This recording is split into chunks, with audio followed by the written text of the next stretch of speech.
Perched on the surface of a survivor, we survey the solar system. 60 million years have passed since solid matter first froze in the solar nebula, only 1.3% of Earth's history. Those first tiny particles of matter coalescing initially into dust, then mountain-sized planetesimals, and finally dozens of planetary embryos, doomed for a fight to the death. Now, after an explosive race for mass and dominance, only a handful of protoplanets remain.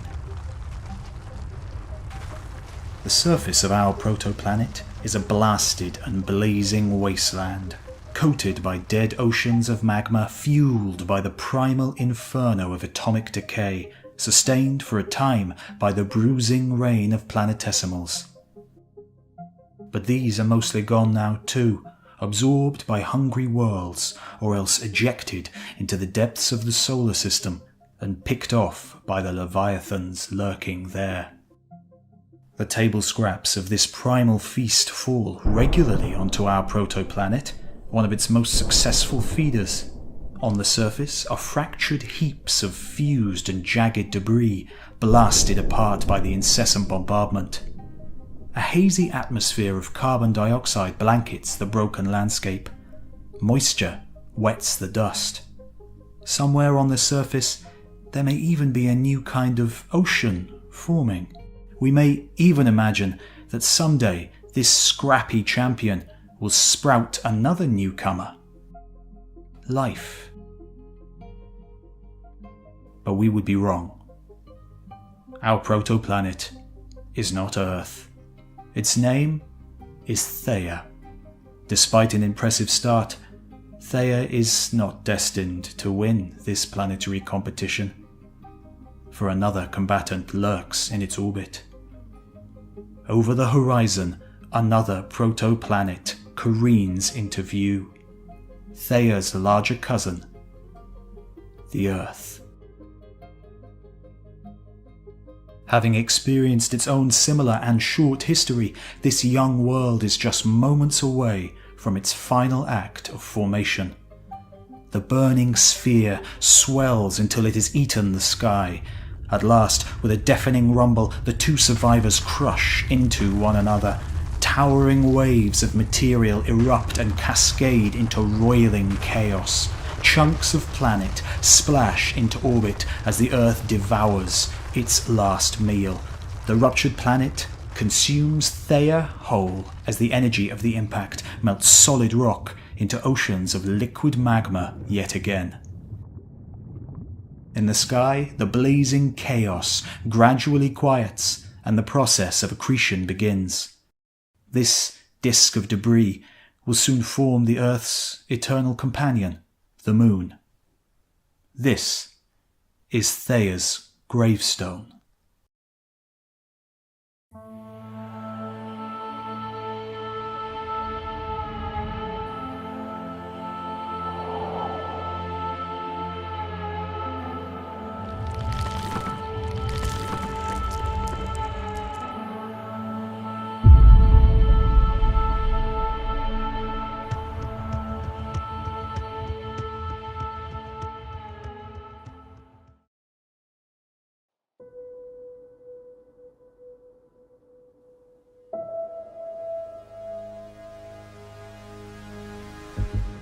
After nearby supernova sent shockwaves through our featureless cloud of gas and dust, after that cloud began to collapse, spinning ever faster as it shrank, spreading outwards as it spun, after the sun kindled into being at the centre of that shrinking, spinning, spreading cloud, the first two fragments of dust at the centre of our story crash into each other and stick together. Welcome to Earth. Our world begins as a scattering of dust particles so small gravity cannot even hold them together, static electricity instead sticking each piece to another. The disk around the sun is transforming from gas into dust, the clouds freezing into silicate crystals and complexes of calcium and aluminium, magnesium and iron. As they grow, they experience drag for the first time. The gas they were once part of now sapping their energy. The largest of these nebular snowflakes cascade from the outskirts, collecting at the disk's central plane.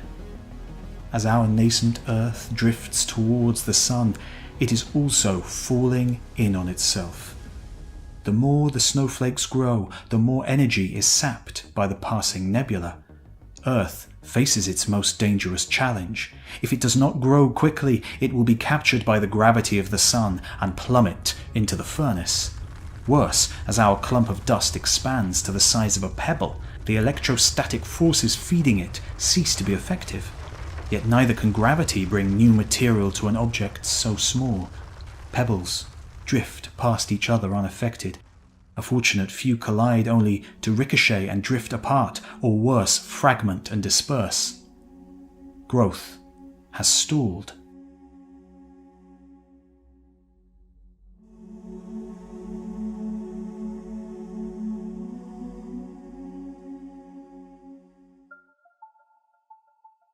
In the inner disk, vast throngs of meteors stream towards the Sun. Many are as large as a meter across and still struggling to grow. Most will not survive, but the Earth is truly lucky. It is located in a region of concentrated nebula that will collapse, mutually attracted by its cumulative mass. The Earth expands rapidly past the danger zone. Now it can set its own traps for its doomed cousins, siphoning off mass bound for the Sun. While the meteors plunge inward, the gas billows away. Radiation from the juvenile Sun pushes the vapors outward. The hydrogen and helium leave the Earth behind. Carbon leaves, water leaves, even potassium and sulfur leave, carried away by solar winds. The Earth will not see these elements again for millions of years. As the Earth grows into a planetesimal many kilometers in diameter, it begins to melt. The closest material has always been scorched by the Sun, but this heat doesn't originate from the heart of the nebula, but from the matter of the nebula itself. Radioactive decay, the raw fire of nuclei tortured into unstable monstrosities. Now concentrated on the proto-Earth, they are self-immolating en masse. Aluminium-26, a demon born alongside the nebula, has a half-life of only 730,000 years. The energy of its destruction melts the interior of the Earth, separating the heavy metallic iron from the lighter elements. It sinks to the center of the planetesimal and gloms together. For the first time, Earth has a core.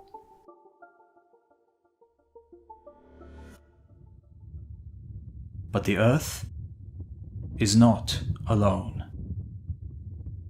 While a tremendous volume of material has plunged into the Sun, a multitude of other planetesimals careen through its neighborhood, and more are forming all the time. These bodies now commence a battle for survival and for a place in the solar system. Mostly molten mountains of material roam the disk for their prey. These gladiators destroy any lesser body drawn in by their gravitational pull. When two equally matched combatants cross paths, they fling each other wildly into new orbits. At first, chaos rules over the arena. With such spoils readily available, the largest planetesimals grow exponentially. But once the frontrunners of this battle royale have established themselves, a tense truce settles in. Each combatant carves out a zone of influence, an uncontested orbit, where it can systematically finish off every other opponent. The Earth emerges as one of these champions, settling down to a comfy snack. But in this solar system, there is always a bigger fish. Jupiter advances from the outer regions. Formed by the frozen volatiles once ejected from the inner disk, the primordial Jupiter edges ever closer. Planetesimals ensnared by the behemoth share two fates.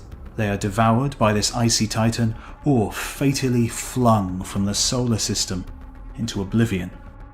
and with each doomed body launched outwards, Jupiter lurches inwards, within reach of more victims.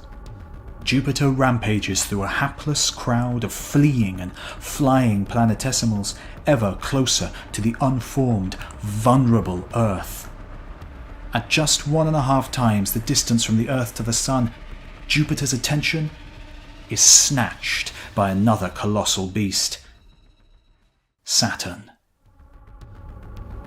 Locked in gravitational combat, these two monsters heave and shove each other, dragging themselves ultimately back into the depths of the outer disk.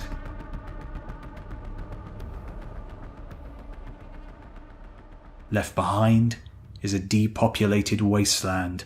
The only planet that will form in this vast region is the comparatively tiny Mars. Starved of material, Mars is mostly complete after the first few million years.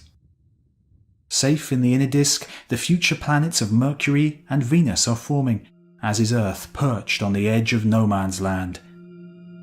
The luckiest survivor.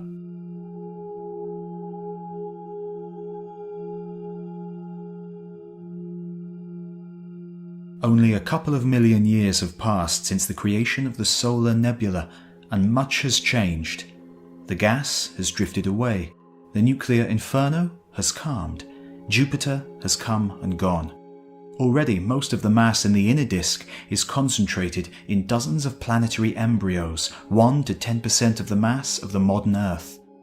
Among them are the adolescent Mercury, Venus, Mars, Earth and Theia, as well as many other contenders. It will take many tens of millions more years to decide the ultimate winners.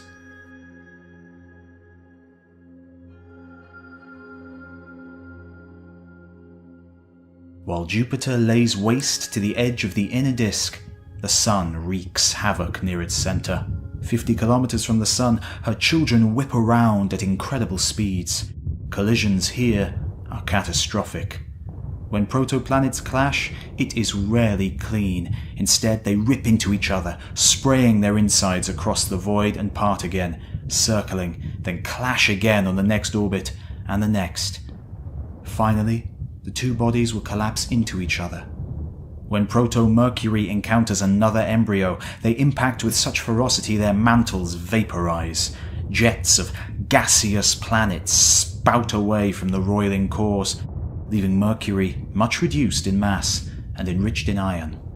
With so many gladiators and such erratic sparring, the ultimate victors will be chosen by chance. As this happens, glimpses of future Earth appear. The firestorm of radioactivity has died away, but the oceans of magma it created still burble beneath the surface.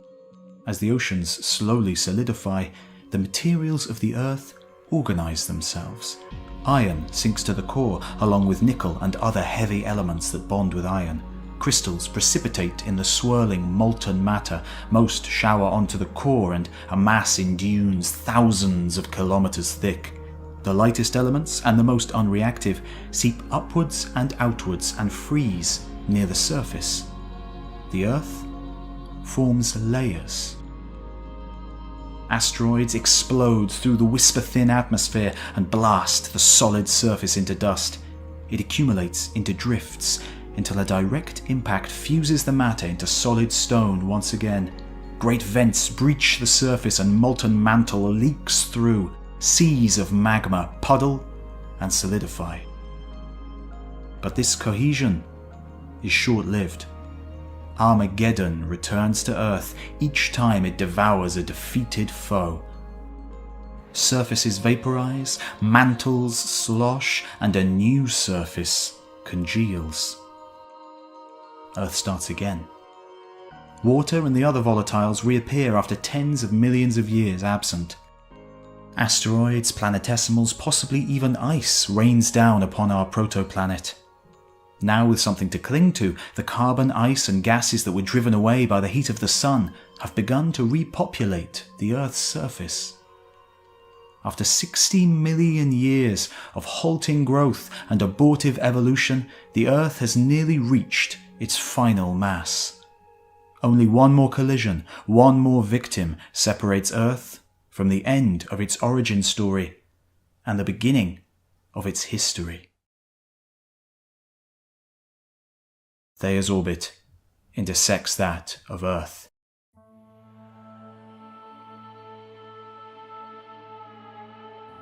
By their combined gravity, they turn towards each other and lean into the blow. The impact is devastating. Crushed between the two planets, solid rock atomizes. Shockwaves liquefy the mantle. Fragments of the Earth buried thousands of kilometers deep are ejected into space. The planet staggers on its axis as it crumples back into a sphere. Oceans of hellfire tumble onto the surface. Superheated gas and droplets of magma suffocate the Earth. The extremities of this lunar disk rapidly coalesce into a hellish sphere that dwarfs even the Sun.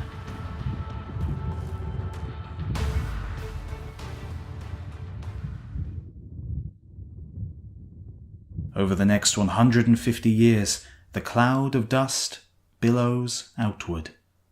Little moonlets coagulate and spin off to join the moon. It is a replica of the Earth's formation, replayed in miniature. This is the last altercation Earth has with another protoplanet. Asteroids and planetesimals continue falling to Earth and the Moon for hundreds of millions more years. But another impact of this magnitude would have left scars on the Moon, if not obliterate it entirely. Thayer's destruction is unique only in that it came last. Many other upstarts met similar fates at the hands of the Earth. It's probable that several different moons graced the sky around our planet before our moon formed. It is a sign of the changing times that this companion sticks around. The Earth is done growing, but it is far from complete. Our planet is not a blue marble, but red and black and broken. After 60 million years, Earth